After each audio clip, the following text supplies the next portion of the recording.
lluvia de ceniza en Japón, un terremoto mortal en Filipinas, tornados destructivos en Europa, un inusual terremoto profundo en Italia.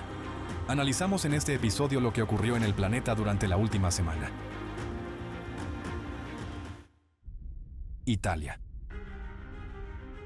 Durante la primera semana de junio, después de un calor récord, un frente frío atravesó Italia y provocó una serie de fenómenos meteorológicos intensos y, en algunos lugares, extremos, desde el norte hasta el centro del país. El 2 de junio, fuertes tormentas azotaron la región del Piamonte. En algunos lugares, las ráfagas de viento superaron los 100 kilómetros por hora. El temporal derribó árboles, arrancó tejados de viviendas, rompió ventanas y provocó cortes en el suministro eléctrico. La tormenta también dañó la línea ferroviaria Turín a Germagnano, por lo que el tráfico de trenes tuvo que suspenderse temporalmente. El 3 de junio, las tormentas alcanzaron la región de las Marcas, en la costa del Adriático. En la provincia de Macerata se observaron unas poco comunes nubes mammatus, señal de una intensa inestabilidad atmosférica. En la zona de San Paolo di Jesi, en cuestión de minutos, el suelo quedó cubierto por granizo del tamaño de un huevo de gallina, que causó daños en vehículos, viviendas y cultivos. Las fuertes lluvias provocaron inundaciones locales y alteraciones en el tráfico. Ese mismo día, Roma fue golpeada por un tornado repentino de categoría IF1. El vórtice derribó más de medio centenar de árboles que, al caer, dañaron vehículos, ventanas, terrazas, semáforos y líneas eléctricas. Los cables desprendidos también provocaron incendios. La zona comercial también resultó afectada. El tornado levantó por los aires un pabellón, que después cayó sobre un coche estacionado. En el mercado quedaron dañados los puestos, los toldos y el equipamiento. Los árboles y los restos de las estructuras bloquearon las carreteras. 2 personas resultaron heridas y gran parte de la población vivió momentos de verdadero terror ante la inesperada fuerza destructiva del fenómeno. El 5 de junio, una potente tormenta eléctrica azotó repentinamente Milán y sus suburbios del norte, provocando inundaciones, graves alteraciones en el transporte y daños en las infraestructuras.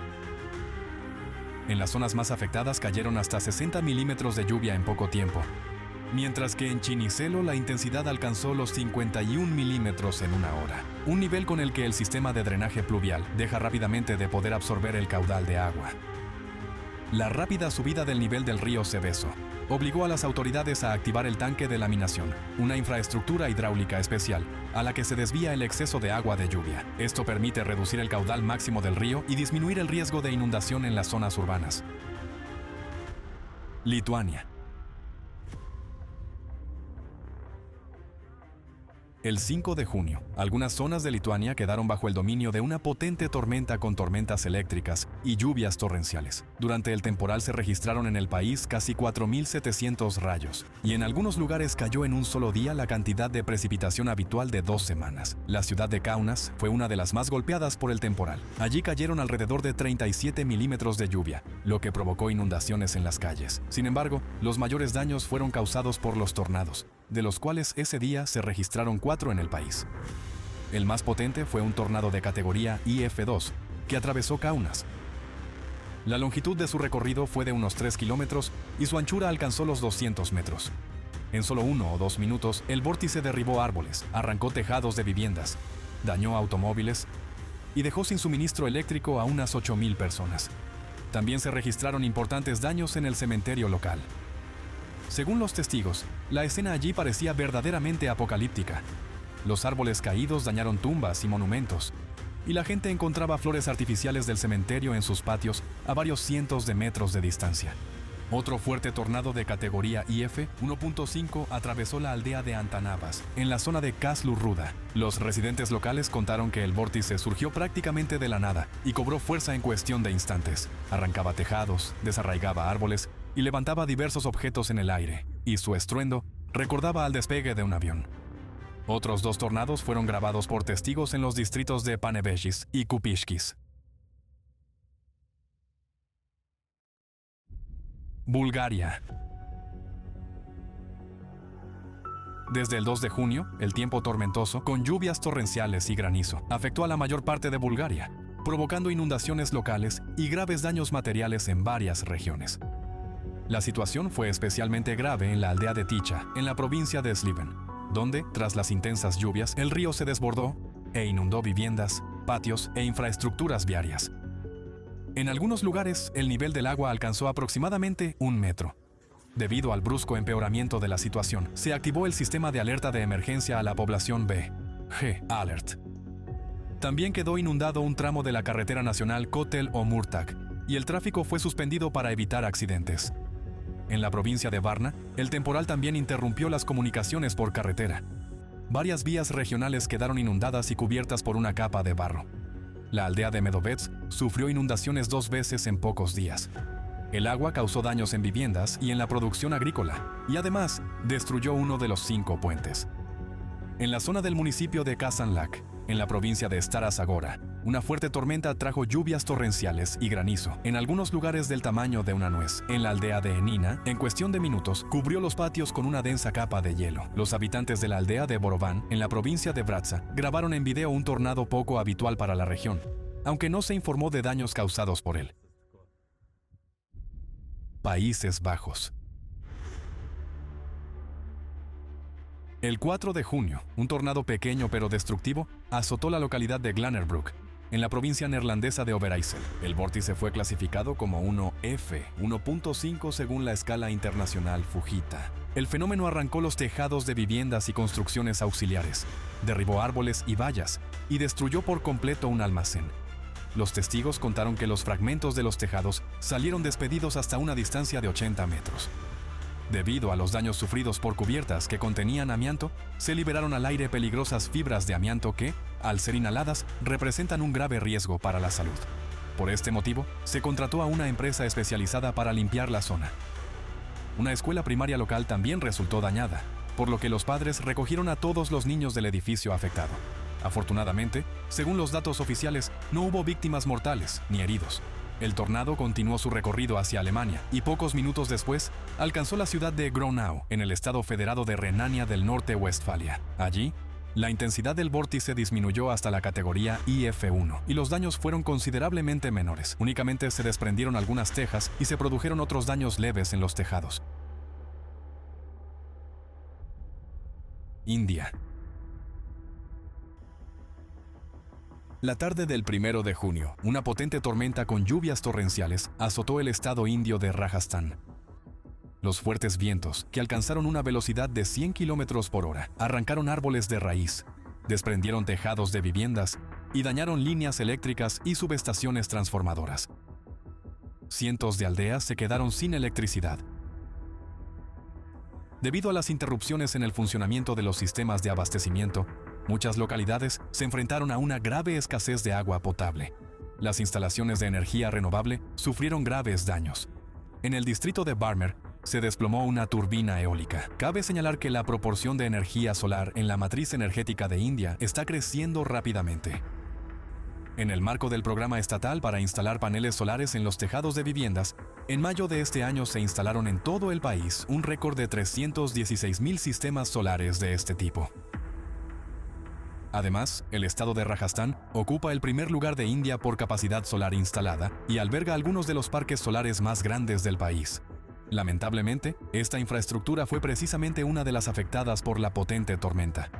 En el distrito de Jaisalmer, los fuertes vientos arrancaron y dispersaron cientos de paneles solares, y uno de los trabajadores resultó herido por los fragmentos que salieron despedidos. En la aldea de Parewar, el viento arrancó una marquesina metálica de una fábrica de cemento, que cayó sobre unos trabajadores que estaban durmiendo. Alrededor de 18 personas resultaron heridas. La tormenta dejó consecuencias especialmente graves en el distrito de Barmer, donde decenas de viviendas quedaron destruidas. Para ponerse a salvo, la gente salió corriendo a la calle presa del pánico. 2 niños pequeños murieron como consecuencia del derrumbe de varios muros. Según los padres de uno de los fallecidos, la familia estaba durmiendo cuando, de repente, irrumpió una potente ráfaga de viento. La pared de la vivienda se derrumbó en cuestión de segundos, sin dejarles tiempo para ponerse a salvo.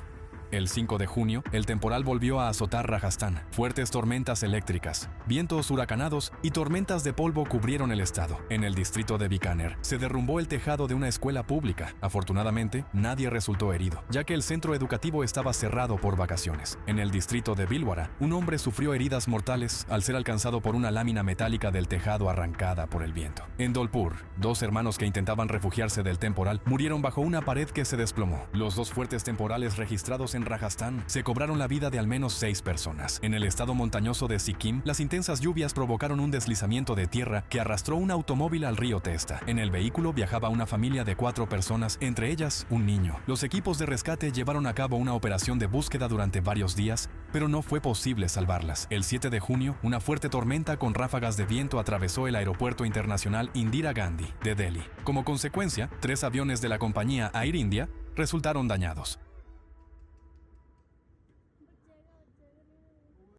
Actividad sísmica y volcánica.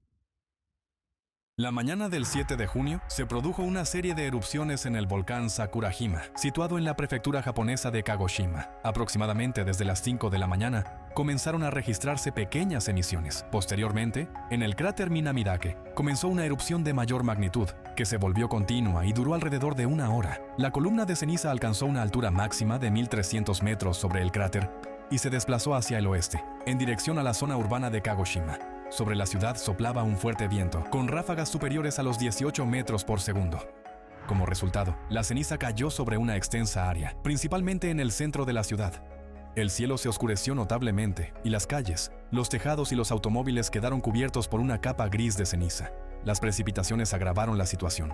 La ceniza se mezcló con el agua, formando la denominada lluvia de ceniza, que se depositó sobre superficies, prendas de vestir, bicicletas y calzadas, y también cayó en las piscinas. Para limpiar las calles, las autoridades de Kagoshima utilizaron 46 vehículos especializados de limpieza por primera vez en 11 meses. Antes de este episodio, el volcán Sakurajima ya llevaba varias semanas mostrando señales de una intensificación de su actividad.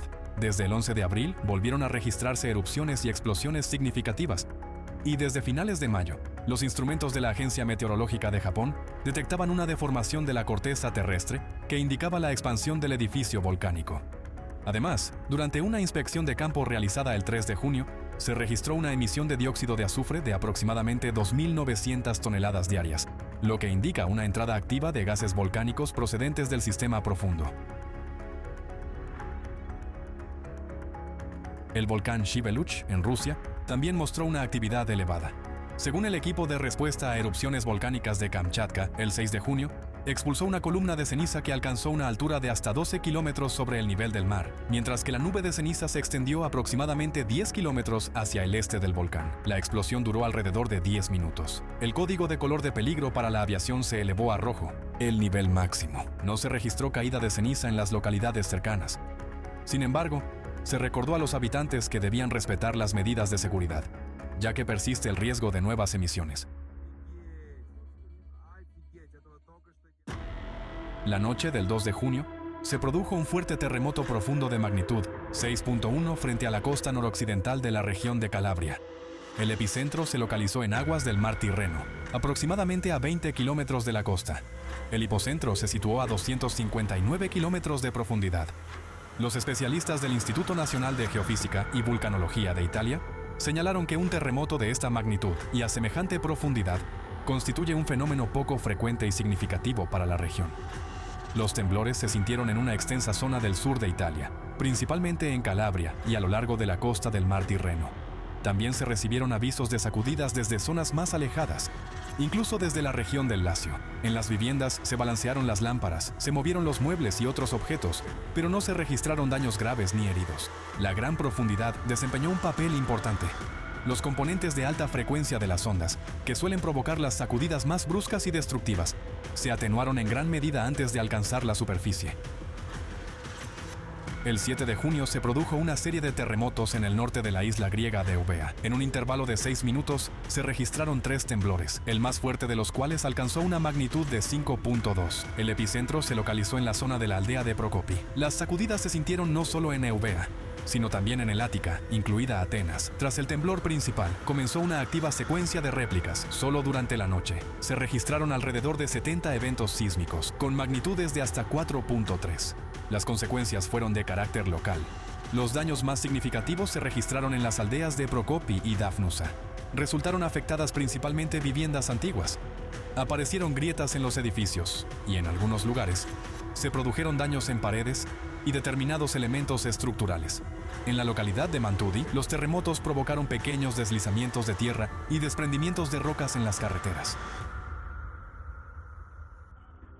La mañana del 8 de junio, se produjo un devastador terremoto de magnitud 7.8 frente a las costas de la isla filipina de Mindanao. Las sacudidas se sintieron en un territorio enorme. En la ciudad de General Santos, un importante centro portuario con una población de aproximadamente 720,000 habitantes, la intensidad sísmica alcanzó el nivel 7 en la escala del Servicio Sismológico Filipino. La intensidad instrumental más alta, de 8, se registró en el municipio de Malapatan, en la provincia de Sarangani. Las primeras olas del tsunami llegaron pocos minutos después. La altura máxima, de casi 1,5 metros, se registró en la provincia de Sarangani. En otros tramos de la costa del sur de Mindanao, también se observaron olas de aproximadamente 1 metro. En una de las aldeas resultaron dañadas varias casas sobre pilotes. El tsunami también se registró fuera de Filipinas. Frente a las costas de la isla indonesia de Celebes, la ola alcanzó los 83 centímetros, mientras que en Palaos y Japón llegó hasta los 30 centímetros. Los daños más graves se produjeron en General Santos y las zonas vecinas. En la ciudad se derrumbaron los edificios de un restaurante y una emisora de radio. También resultaron dañados un gran centro comercial y la Universidad Notre Dame de Dadiangas. En la estructura de uno de los puentes importantes de la ciudad, aparecieron grietas peligrosas. Las torres de telecomunicaciones también sufrieron daños, lo que provocó graves interrupciones de las comunicaciones en algunas zonas. La infraestructura de transporte también sufrió daños considerables. Aparecieron numerosas grietas en las carreteras, y el Aeropuerto Internacional de General Santos fue cerrado temporalmente para realizar inspecciones de seguridad. Se cancelaron al menos 63 vuelos nacionales. Solo se hicieron excepciones para las misiones humanitarias. Los sistemas de suministro eléctrico también sufrieron un duro golpe. Según el Departamento de Energía, alrededor de 864,000 hogares se quedaron sin electricidad, especialmente en las provincias de Cotabato del Sur, Sultán, Kudarat y Davao. Debido a los cortes de electricidad y a las interrupciones de las comunicaciones, resultó difícil obtener información de las zonas remotas. En la provincia de Sarangani se produjo un gran deslizamiento de tierra después del terremoto. La tierra sepultó varias viviendas situadas al pie de una montaña en el municipio de Glan. Según las autoridades, al menos 14 personas murieron allí. El evento sísmico coincidió con el primer día del curso escolar e interrumpió las clases de más de 4 millones de estudiantes. En 6 regiones de Filipinas resultaron afectadas más de 8,500 escuelas, de las cuales al menos 62 quedaron completamente destruidas. Casi inmediatamente después del temblor principal comenzó en la región una serie de fuertes réplicas. En menos de 3 horas se produjeron 138 eventos de magnitud de hasta 6.7 y la actividad sísmica en la región no disminuyó, lo que dificultó considerablemente las labores de rescate. Según los datos disponibles a 9 de junio, 41 personas murieron. Al menos 450 resultaron heridas y decenas permanecían desaparecidas. Los terremotos dejaron sin hogar a decenas de miles de familias.